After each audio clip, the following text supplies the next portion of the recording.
got a bad feeling about this.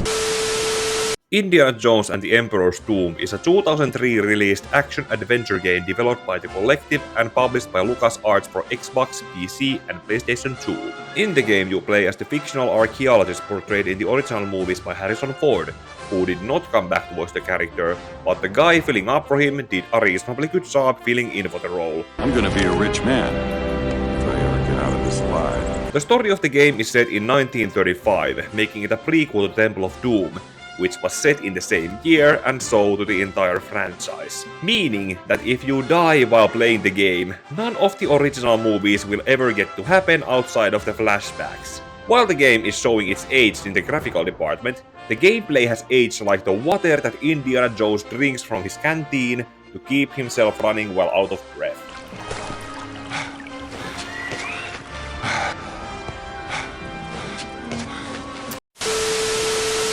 The game begins by paying a tribute to the Raiders of the Lost Ark by opening in the jungles of British Ceylon, where Dr. Jones is looking for the idol of Guru Watu, the Black River Goddess. The first level serves as a good old school tutorial in teaching the player how to move around as Indy, how to interact with the environment, what to pick up, and how your health works. In the following levels, Indy comes across ivory hunters who are not Boy Scouts and force him to watch his back. Ivory hunters. These guys are no Boy Scouts. I better watch my back. And by watching his back, Indy has to let his fists do the talking when they come at him. It is possible to use Indy's trusty revolver or pick up a shotgun to shoot at the ivory hunters, who do mention a couple of times to keep an eye out for the American. One Beck wants his head. In Ceylon, Indy has to make his way through the ruins infested with these ivory hunters, swim through the rivers inhabited by crocodiles, whip his way over gorges he can't just jump over, and throw skulls to fool a sound-detecting security system. Getting through all of that finally leads Indy to the chamber holding the altar to the idol of Guru Watu, which is guarded by a large albino crocodile that cannot be killed and needs to be trapped inside a docking cage. After managing to trick the albino crocodile in there, Indy has to lower cages and pull some levers to open the altar so he can get the idol, which is of course booby-trapped to drop him into the waters just as the albino crocodile manages to get out of its captivity. Oh fuck, oh fuck, oh fuck, oh fuck! Wrong. Okay. Okay.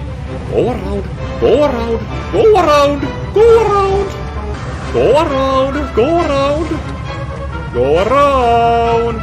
No, go that way. No, stay here. Go that way. No, don't stay there. Go away. Don't stay here. Go away. Indy is, however, able to avoid the albino crocodile and swim back to the exit where he is picked up from the waters by a reasonably well-meaning German fellow. Attack, Dr. Jones. It's a beautiful day for a swim, is it not? I would join you, but I seem to have forgotten my bathing suit. No problem. I can lend you mine. It's back at the hotel. The famous American sense of humor. I never really understood it. Look, Hans, or Klaus, or whatever your name is, I don't know what you're talking about. But whatever it is, I'm sure we can cut a deal. Very well. Here is the deal. You will give me the idol. Now. Realizing that his hard work is about to be stolen, Indy pulls the good old punch to the face and feed into the Crocs tactic to keep his loot before walking away and returning back to the university where he works at. Later in the comfort of his classroom, Dr. Jones is studying his spoils of tomb raiding before he is being approached by I am Marshal Kaiti Chang of the Chinese Republic. This is my assistant, Mei Ying. So, what can I do for you? Being a stereotypical man from 1935, Dr. Jones is intrigued by the honeypot, but also fluent enough in Chinese not to be fooled by their obvious ulterior motives. 你确定这真是 Jones 博士吗？好普通的名字。你别将他的外表给骗了，正式博士不敢掌握是很少真正的。不管用手、用脚、用团都可以，只有你能把事情办好。你有什么主意吗？ Impressed with his resourcefulness, Marshal Kai asks for Dr. Jones's knowledge on China's first emperor Qinshi Huangdi. After giving them a reasonable lecture on the man, Kai adds to it the information of a mythological Chinese artifact known as the Heart of the Dragon, a black pearl supposedly buried within the Emperor's tomb. Dr. Jones dismisses it as a folklore legend similar to Excalibur and the Holy Grail, until Kai's assistant Mei Ying destroys the Isle of Kuruwatu to reveal it had been containing one of the 3 pieces of the key to the Emperor's tomb, called the Mirror of Dreams. This provides concrete evidence of the tomb's existence, with Mei Ying also pressing on other people besides them already being on the hunt for the remaining pieces. Kai also tells Dr. Jones that he has been given the right by the British government to reclaim the piece for the Chinese, and in exchange offers Dr. Jones the honor of being the first archaeologist who discovers and first steps into the Emperor's tomb. Chance to become the first man in the Emperor's tomb? When do we leave? Indy is automatically sold on the idea, with Kai having already booked him a flight to Prague to look for the next piece of the Mirror of Dreams. Mei Ying also gives him the required flight reading in learning everything he needs about Qin Shi Huangdi's tomb and warns him of all the dangers on his way to the Dragon's Heart, which Dr. Jones however reads as flirting as he is a man in 1935. This contains everything you need to know. Read it on the flight. Be careful, Dr. Jones. The path to the Dragon's Heart is more dangerous than you can imagine. It always is, sweetheart. Dr. Jones flies to the Prague castle, where those dangers Mei Ying mentioned include Gestapo agents and medieval castle traps while infiltrating the castle. Times like this, I realize I should have kept that teaching job.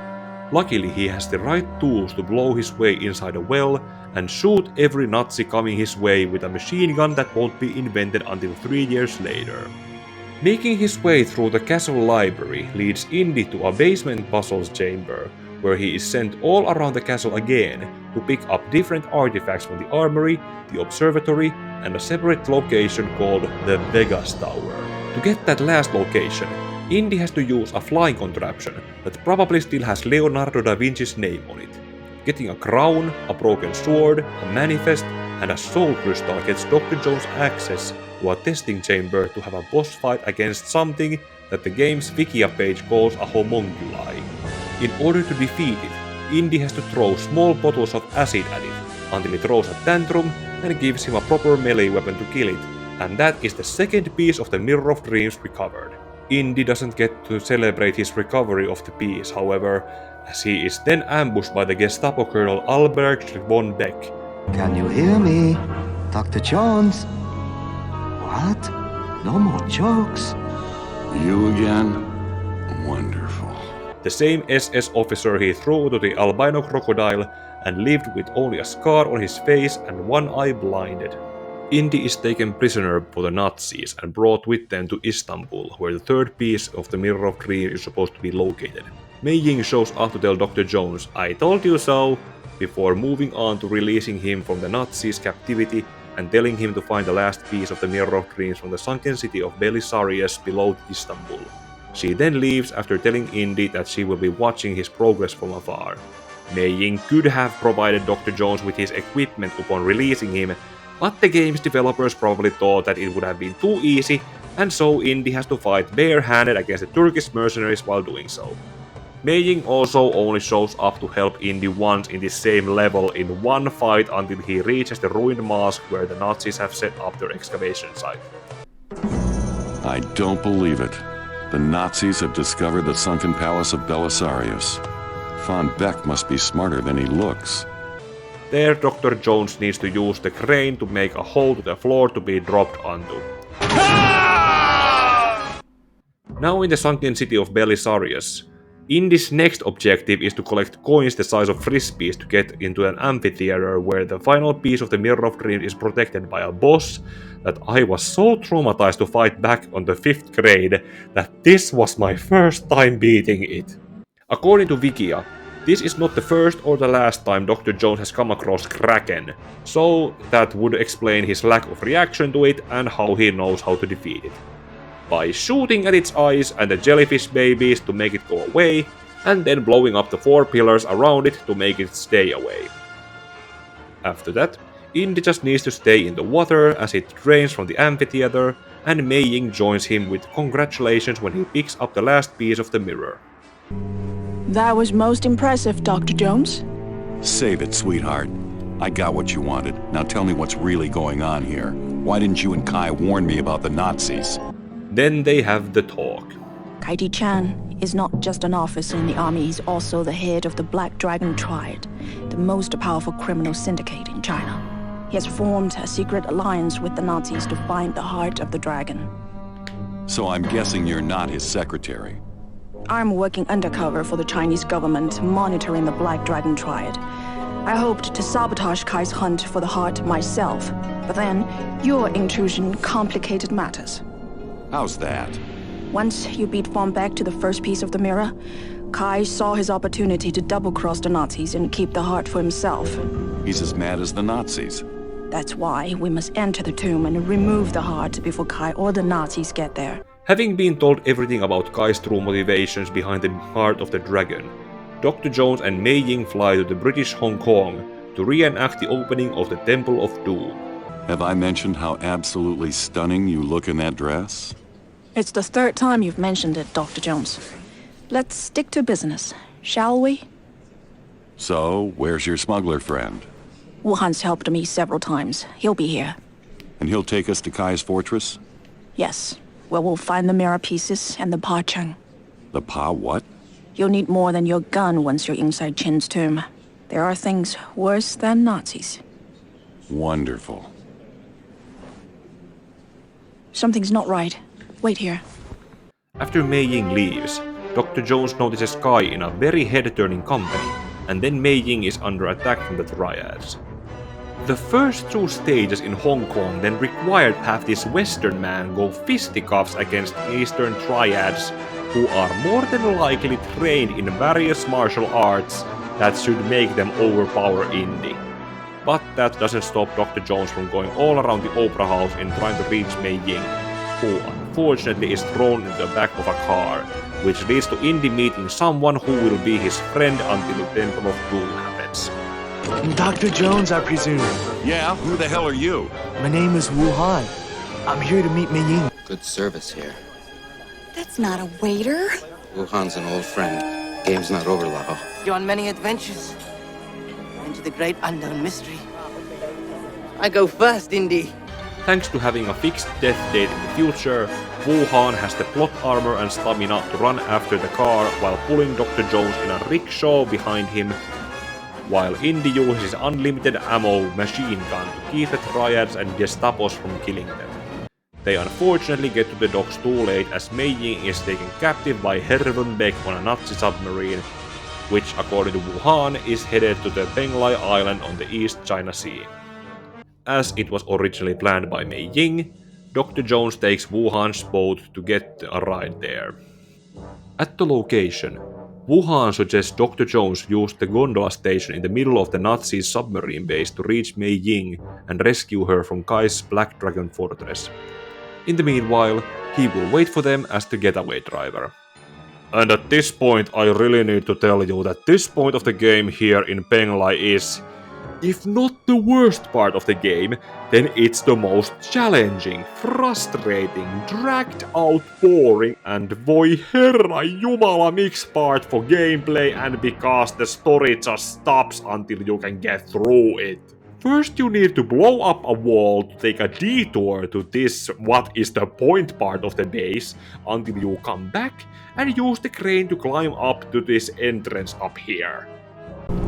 I've got a bad feeling about this. No shit, Indy.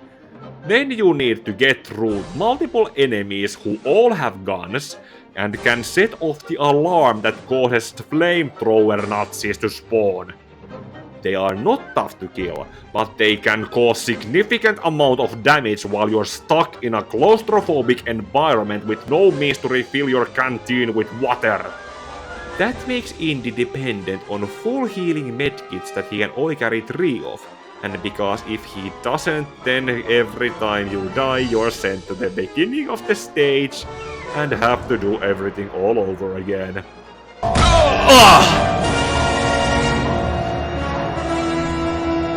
It is fair, but at this point of the game it's a total fuck you situation. And in the middle here there is a cutscene of Kai and Hervon Beck yelling at each other about the Nazis' poor work performance in getting the piece of the Mirror of Dreams, causing Kai to outsource their retrieval to Indy. Watch your tongue! I advise you to remember whom you are speaking to and who I represent. It is you who will watch your tongue while you are on my island. I allowed you to construct this facility in exchange for German weaponry. But the heart of the dragon is a separate matter. Kai tells von Beck that the Nazis are guests on his island, and that his Führer will have the heart of the dragon only after his triad has taken over China. Then he leaves to perform a ritual to Kong Tien, and von Beck tells one of his officers that he plans to kill Kai once they have the heart of the dragon. After the cutscene, Indy sees a checkpoint he needs to get through to get to the gondola station, and just needs the right kind of disguise and papers to get through. In trying to look for them, Indy has to fight more enemies and try to keep the alarms from being turned on, and... if you ask me, ignore these enemies in the area and just head forward to this route until you reach the shooting section and kill all the Nazis you can, turn off the alarm, get this hatch open, and jump into it as the stage changes. In the next stage, you need to kill these two Nazis to keep them from turning on the alarm, and move this thing so you can whip swing to the other side of the submarine hangar. There you need to put on a SS uniform as a disguise and pick up these papers. Then leave on this exit, and the next cutscene shows Indy getting through the checkpoint. Sergeant, Colonel Siemens requires a special messenger to deliver a high-security letter to Herr von Beck. A motorcycle is waiting out front to take you to the command center. Sergeant, you're forgetting something. Oh, Hitler! That is Penglai Lagoon behind, and next is the Penglai Mountains, which is about as much the same as before.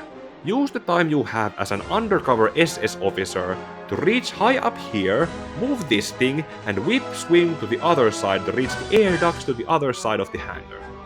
Use the air ducts to reach the gondola station, where you, of course, need to take another annoying detour to turn on the power to the gondola.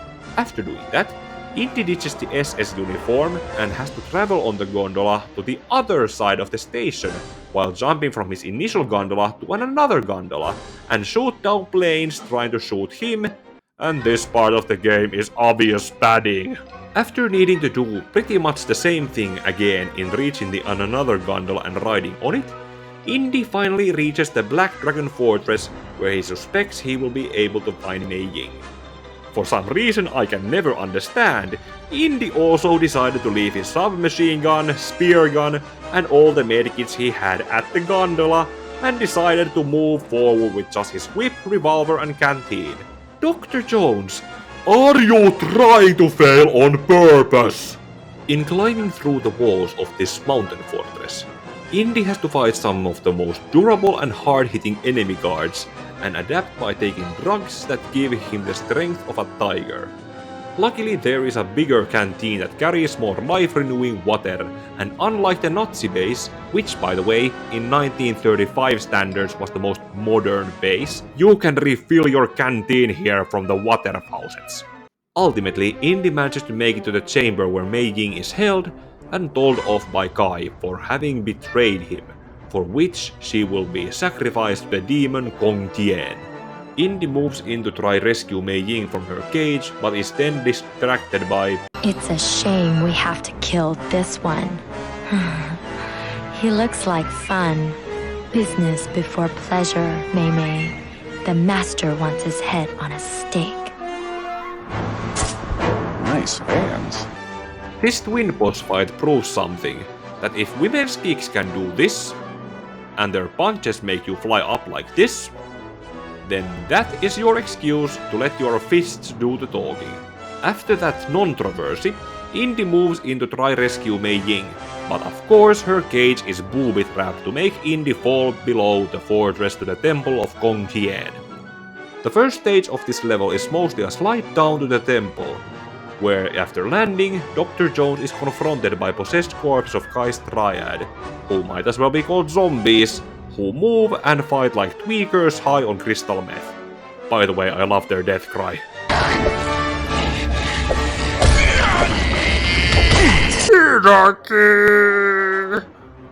Using his fists and random melee weapons can only get Indy so far to destroy the possessed corpses before the spirits possess different corpses. But for this, there are weapons that Dr. Jones can pick up from the temple.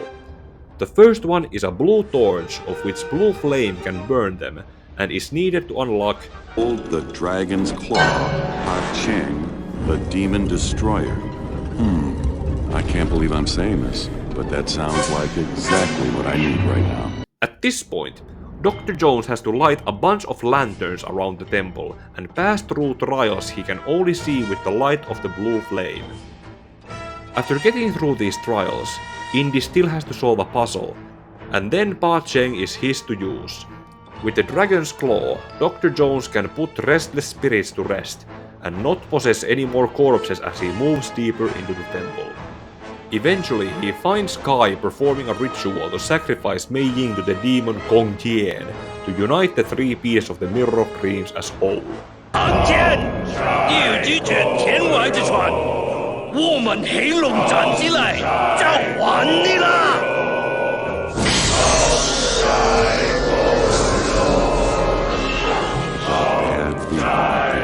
Once the Mirror of Dreams has been finished, Indy jumps in to stop the ritual, take the mirror away from Kai, and rescue Mei Ying. Yin, wake up! We have to get out here!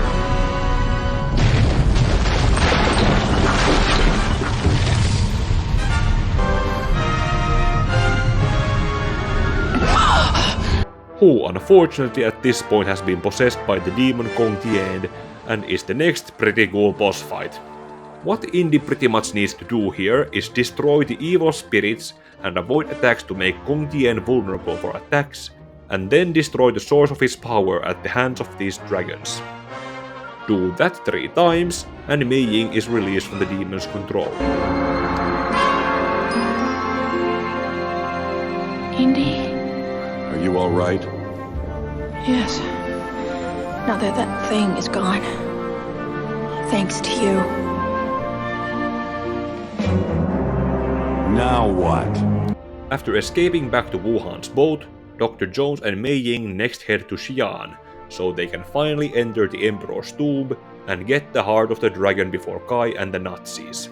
Don't touch anything. Just stay close and keep your eyes open. Oh! What's the matter? It's just a snake. It's a long story. After reminding us that Indy has opchinophobia, he has to go through 3 trials to open one door. The trial of climbing out from a trap, the trial of balls of fire, and the trial of shock therapy. And then behind the door, Indy had to fight Kai's triad men with Mei Ying. Behind the door number 2 is the reason why the Mirror of Dreams was needed to bring along, as its light can show invisible traps that can help getting past these traps and get to their off switch. After fighting 2 waves of more Triad soldiers and their possessed corpses, Indy steps on a story cliché and is separated from Mei Ying. Landing in a new area of the tomb, Dr. Jones has to fight more possessed corpses who are now joined in by possessed terracotta statues protecting a musical memory trial. Past that, Dr. Jones has his final confrontation with Herr von Beck. Ah, Indiana Jones. If I had known the trouble you were capable of causing, I would have killed you in Prague. This time, I will finish the job myself.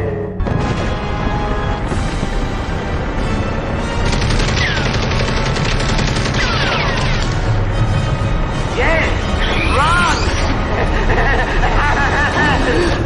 The confrontation then turns into a chase sequence where Indy has to run away from Von Beck pursuing him in a tank through the terracotta maze that is just a straight line with 2 45-degree turns and pit stops that Indy just needs to jump over or whip swing, until he reaches a downhill that he can whip swing over, and Von Beck won't be able to get over with his tank as it falls down to its doom.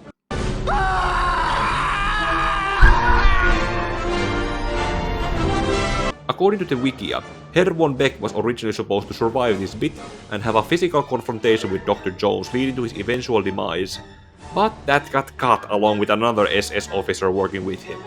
Having defeated his underplayed nemesis, Dr. Jones looks into the portal leading to the netherworld of the Chinese underworld and runs in, having already gone past the point of no return. The netherworld is inhabited by more evil spirits that control the terracotta statues on a ruined version of the Great Wall. In order to travel it, Indy has to fight the spirits with the Pa Cheng so he can have the working piece to figure out in which order to turn the twirling columns, which will ascend the levels to jump on as stepping stones until he can reach the Black Pagoda, where the remains of the first Emperor of China are held.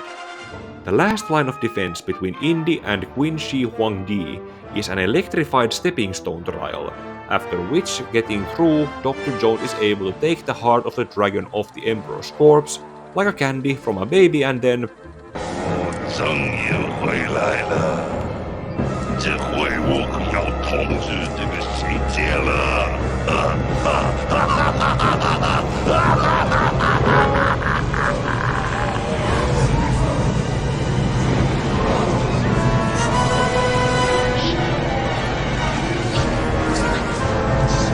Trying to escape from the Black Pagoda with the Black Pearl is also impossible for Dr. Jones because... No! Fool! Did you really think that a common thief would be allowed to leave the crypt with the dragon's heart? Only a true servant of Kong Ken can wield its awesome power! Blast! The power of the first emperor is mine! But then Mei Ying shows up from out of nowhere and saves Indy from the terracotta statues. They fight them together before embracing in their reunion and being even now after saving each other's lives. Although, I think Mei Ying leads by 1 point for having released Indy from the Nazis in Istanbul. Then they rush outside the Black Pagoda, where the final boss of the game is fought. In this boss battle, Kai controls spirits, a large guardian dragon, and elemental powers that he uses to hold Mei Ying in place, while Indy has to run to each of the 5 altars to charge the Pa Cheng with the elemental powers before throwing it at Kai. You know you have done it enough times, because right before the last altar has to be visited, Mei Ying breaks free from Kai's hold to tell Indy to keep doing what he has been doing. After charging and throwing Pa Cheng at Kai one more time, he teleports in the middle of the boss area, and all Indy needs to do is punch him once in the face. What's happening? The souls of the Emperor's victims, they've come for their revenge! Let's get out of here! Follow me! As Kai is devoured by the spirits and the dragon, Indy and Mei Ying run away as the fade-out transitions them to Hong Kong. Wuhan compliments their adventure story, as Mei Ying congratulates Indy for his accomplishments, with more restraint than a thirsty anime girl. Rather have the gratitude of one person in particular. That sounds like fun. But I can't. Kai may be gone, but the tendrils of the Black Dragon still remain.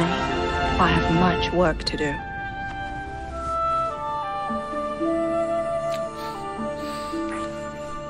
But it can wait until tomorrow. As Indy and Mei Ying walk away to enjoy what time they have left together, Wuhan asks Indy about the Nurhashi job they have been offered to do for Lao She, to which Indy might as well respond by saying, "I don't want to see you die on me yet, old friend." Indiana Jones and the Emperor's Tomb is a game set in a time when men were still men, women were strong enough to fight for themselves instead of crying victim, and Nazis were still a threat you could take seriously. Although it has not aged very well in the graphical department, the story and gameplay still hold strong in offering more and more replay experiences. For controls, I would however recommend you go with the keyboard and mouse, as the games seem to have been originally designed for them. The exploration and the atmosphere also provided an exhilarating experience in trying not to fall down from a cliff and being able to immerse yourself into the exotic locations that Indy traveled to. Although I hold on to my opinion of the Nazi base in Penglai being a drag that I wish could have been either skipped entirely or would have been skimmed to be shorter than it was. And the boss encounters against the albino crocodile and kraken still haunted me from when I first played the game on 5th grade. I did it! First time in my life, I defeated it.